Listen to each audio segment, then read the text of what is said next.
en este casi mediodía. Vamos a disponernos, les invito a reflexionar en el texto. Todos y sobre todo Génesis se presenta como un interesante para reflexión, pero hoy he pensado en el texto del Evangelio según San Mateo, así que vamos a ir en este sentido, a ir mirando bajo el título Aprendices intrépidos, vulnerables. Y ahí estaba pensando en Pedro, ¿no? Bueno, ¿qué pasa antes de llegar con Jesús, con sus discípulos, antes de llegar a este capítulo, a esta narrativa?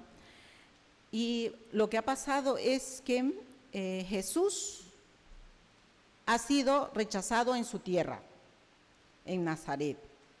Ha recibido la noticia de la muerte de Juan el Bautista, de su precursor. Esto ha representado un golpe profundo para él y para la misión. Ha alimentado a una multitud. Y aquí está entonces con toda esa situación, pero Mateo nos va a decir que enseguida Jesús, y en la versión que hemos leído y compartido, dice obligó, le dijo a sus discípulos como en orden, vayan, súbanse a la barca y vayan a la otra orilla, enseguida, como que había un sentido de urgencia y un propósito ya de Jesús. Mientras la multitud al parecer todavía estaría como disfrutando y rememorando esa multiplicación de los panes, Jesús da esa orden y él ¿qué hace? Se va a orar a solas. ¿A dónde va Jesús a orar? ¿Qué nos dice el texto? Jesús va a orar a un monte. Dicen los exégetas que las montañas, y bueno, los historiadores también, que las montañas se entendían por muchas culturas, por muchas religiones, como lugares de encuentro entre el cielo y la tierra, por lo alto. Y en los evangelios esto también se menciona. Es desde una montaña, el Sermón del Monte, que se dice así, donde él habla, da las máximas de ese nuevo tiempo del reino, pero también muchas veces nos dice que subía al monte a orar. En esta ocasión Jesús va ahí a solas, subrayando así el evangelista que Jesús busca la intimidad con su Padre. Jesús entonces lo relacionamos como un hombre de comunión. Jesús nos recuerda que es preciso la presencia de Dios en lo secreto, como él también dijo en el Sermón del Monte. Orad, preparaos, buscad a Dios en lo secreto, en lo que no se ve, porque es lo que sostiene, lo que viene desde dentro, lo que sostiene nuestra vida. Esto es preciso tenerlo en cuenta siempre. Después de que Jesús ora, se va con los suyos, busca la barca. ¿Cómo están los discípulos allí en la noche, en esa barca? Están sufriendo, porque el viento sacude ese barco, porque se hace tempestad. Pero, ¿en qué mar están? ¿En alta mar? No, están en un lago. Pero ¿es que en un lago puede haber tempestad? Bueno, los que han estudiado esa parte en Galilea, de ese territorio, dicen que sí, que desde tiempos de Jesús frecuentemente se enfrentan las barcas a fuertes vientos, a tempestades repentinas, porque ese lago está bajo nivel del mar, más de 200 metros. Y entonces, como está rodeado por colinas altas, como los Altos de Golán, los vientos fríos bajan rápido por las montañas y chocan con el aire cálido del valle y se crea así violentas turbulencias sin previo aviso. Y al parecer, pues eso fue lo que pasó esa noche.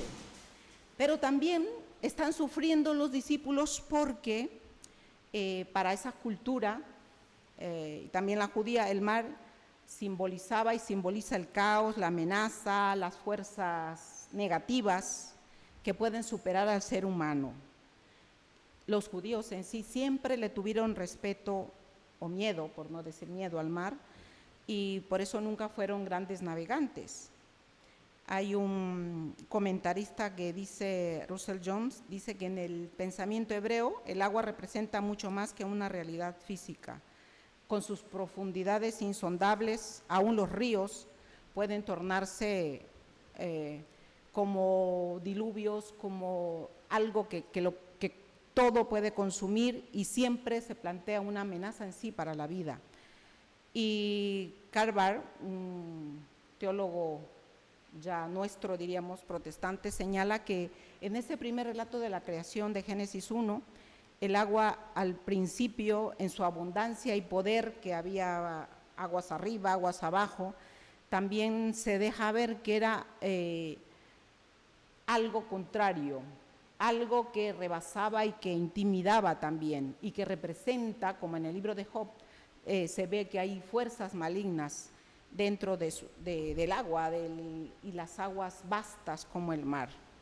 Así que están los discípulos, pues, repito, sufriendo. Pero Jesús allí se acerca, y se acerca de una manera interesante, no corriendo, no gritando, sino caminando, con la calma de quien domina aquello que al ser humano domina, en ese contexto que ya he dicho.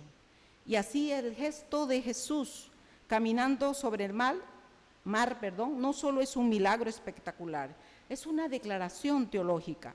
Jesús pisa aquello que para Israel simbolizaba el caos primordial, domina lo que amenaza la vida. Y no es exclusivo, digamos, el relato en los evangelios como de este hecho de Jesús, sino también en otras culturas antiguas se manejaba la idea de dominar, de controlar, de caminar sobre las aguas. Y aquí hay, también en el texto, en el Salmo 77:20, como una profecía: te abriste camino en el mar, te hiciste paso entre las muchas aguas, y no se hallaron tus huellas. En tiempos de Calígula se decía que ser señor del mar y el Dios también era como ese aspirar a controlarlo, a estar sobre, encima. Y en la historia antigua se puede ver que esa capacidad de caminar sobre las aguas tenía que ver con lo divino, el caminante del agua, menciona un discípulo de Pitágoras, Abari, por ahí. El hecho es que Jesús está allí acercándose en plena tormenta. Él va andando y aún en esa oscuridad le reconocen, no, sus discípulos no. En ese sufrimiento, remando contra corriente, seguramente gritan, se asustan, el miedo los domina e interpretan que es un fantasma. Un fantasma, quizá dirían, lo que nos faltaba en medio de esta tormenta y que estamos luchando por llevar la barca y controlarla. Acordaos que en esas épocas eran muy pocos los que podían o sabían nadar. Por eso siempre el mar, cuando las embarcaciones iban más bien por la orilla y de noche, pues bajaban a tierra. Pero era la orden de Jesús ir a la otra parte. Los discípulos obedecieron y bueno, eran pescadores, algunos de los que iban dentro, entonces se supone que tenían control más control, sobre el mar, sobre el lago, ¿no? En este caso. El hecho es que ellos están allí visualizando algo a lo lejos que viene hacia ellos y gritan, es un fantasma. Pero fijaos la respuesta de Jesús. 3 frases van a sostener todo ese relato. Tened ánimo, soy yo, no teman, no temáis. La primera palabra que les dice,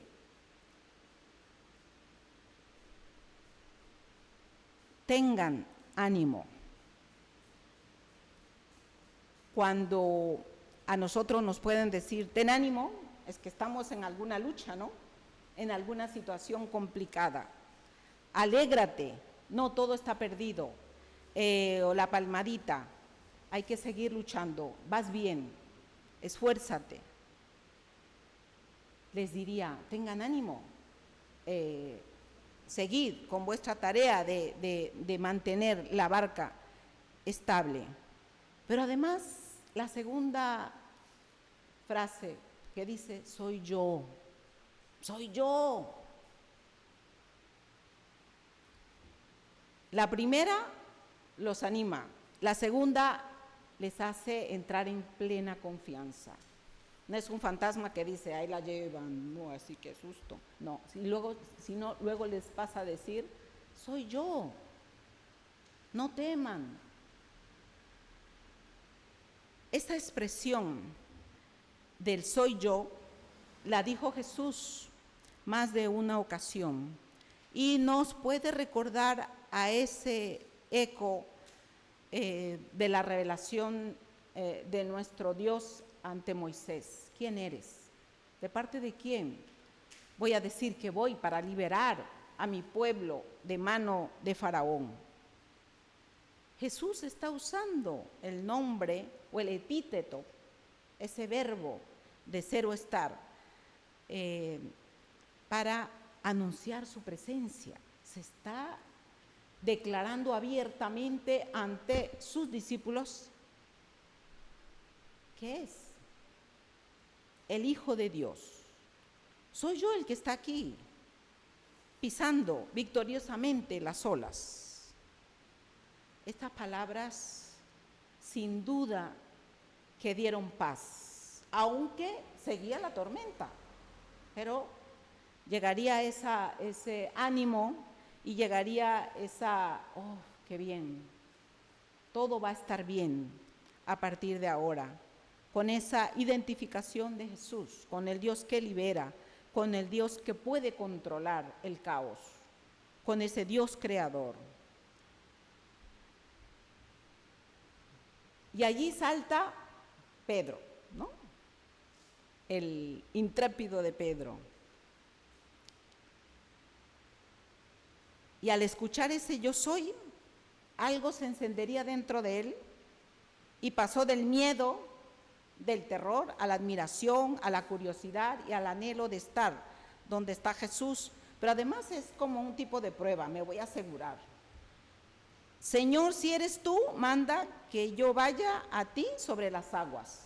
Además, dijo, ay, sería interesante como poder caminar como Jesús.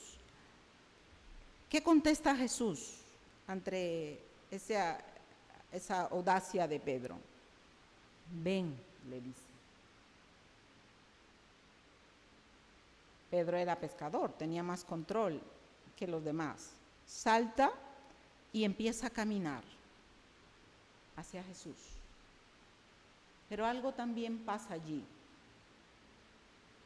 ¿Qué nos dice el relato? Cuando Pedro lo visualizó en el verso 30, el viento fuerte, dejó de ver a Jesús. Y quizá dijo, ¿qué hago? Estoy caminando sobre las aguas. Ve el fuerte viento, otras versiones dicen, esta es, bueno, hay más de una versión, pero hay otras que dicen, sintió el viento. Algo cambió en él.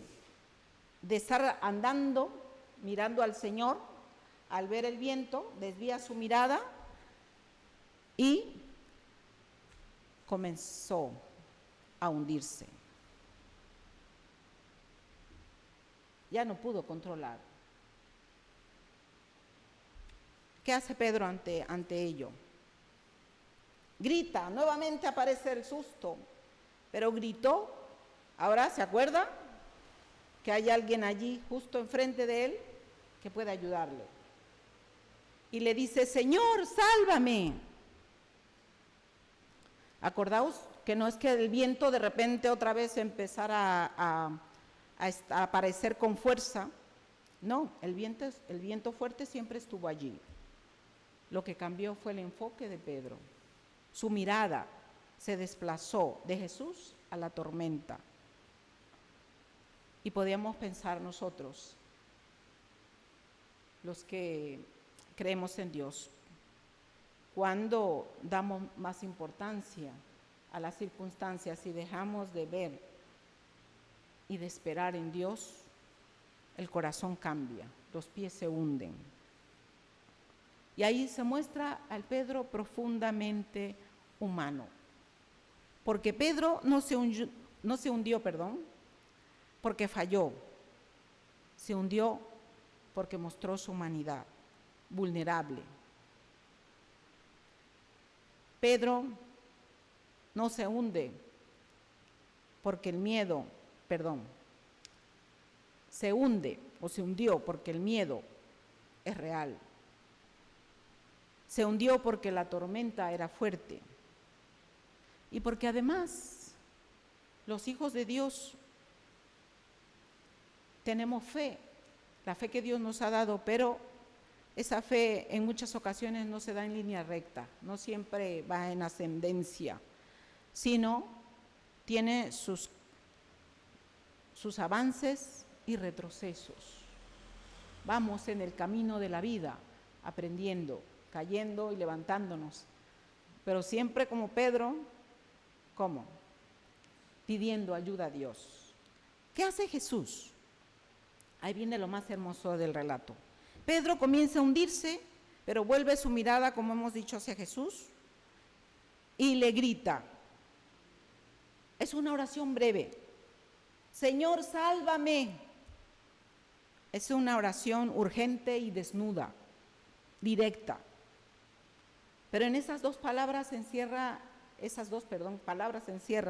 gran significado. Le dice Señor, no le dice maestro, no le dice amigo, le reconoce su señorío. Y también él se reconoce necesitado de su auxilio y de un auxilio inmediato. Es preciso sostenerse de lo divino para superarse en muchas ocasiones, superarnos a nosotros mismos, porque solos no podemos. Y otra vez ahí la respuesta de Jesús, instantánea, sin esperas, sin evaluación de la fe de Pedro. De inmediato, dice el verso 31, Jesús extendió su mano, lo sostuvo. Y ya que Pedro estaba otra vez fuera del agua, ahí sí le dice, hombre de poca fe, ¿por qué dudaste? Vemos entonces que la gracia se adelanta, la misericordia de Dios actúa antes de la corrección. Jesús sostiene, nuestro gran maestro nos sostiene antes de enseñarnos, de seguir educándonos, diríamos también, de seguir deconstruyendo nuestras vidas y construyendo lo nuevo en nosotros. Y cuando le dice hombre de poca fe, tampoco lo rechaza. Le está haciendo ver su realidad, Pero aún así no le dijo hombre sin fe, le dijo de poca fe. Y sin duda que eso alimentó el corazón, la vida de Pedro. Cuando subieron a la barca, se calmó el viento. No hubo necesidad de calmarlo. La naturaleza se ordena o se pone en calma ante la presencia de Dios. Pero sí hubo cambios en las vidas de los que estaban dentro de la barca, además de la de Pedro. Los discípulos se postraron en adoración, diciendo: verdaderamente eres Hijo de Dios. Y en los evangelios se nos dice que es la primera vez que los discípulos hacen esta confesión. En otra ocasión, más adelante, también Pedro dirá: tú eres el Cristo, el Hijo de Dios viviente. Así que, hermanos, hermanas, este hecho de Jesús nos trae pues varias enseñanzas. Dios se hace presente en la oración silenciosa.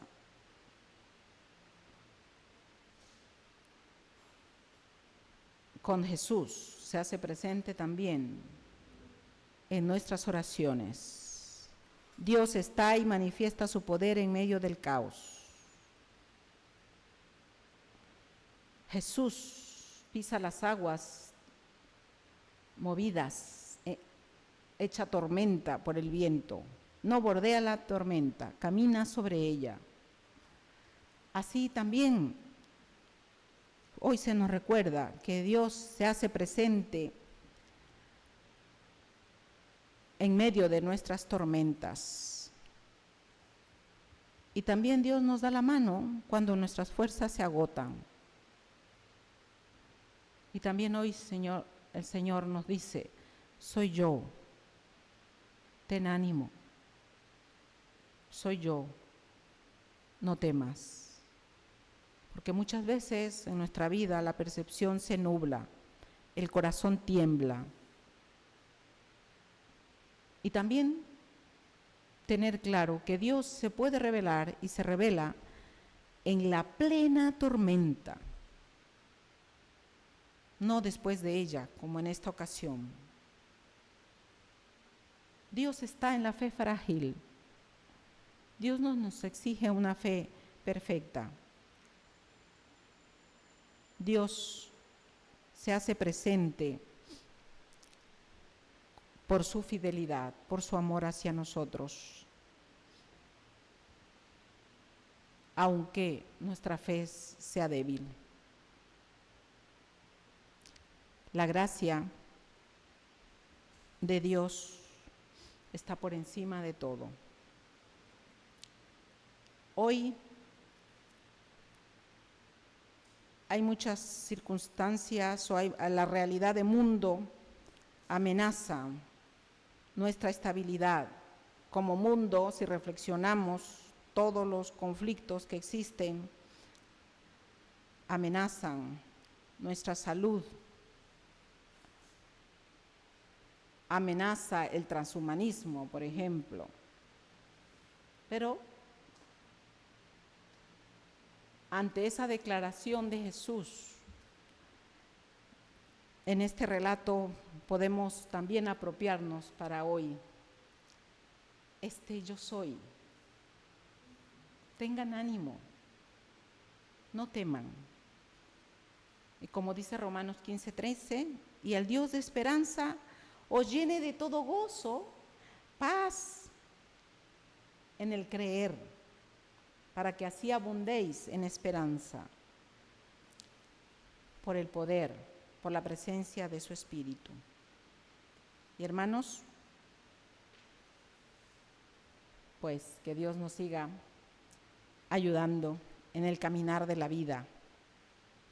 Y si algo tenemos que aprender de Pedro, con sus altos y bajos, es que era, como se dice aquí, echado para adelante. Era un hombre que en Dios se atrevía a ir más allá.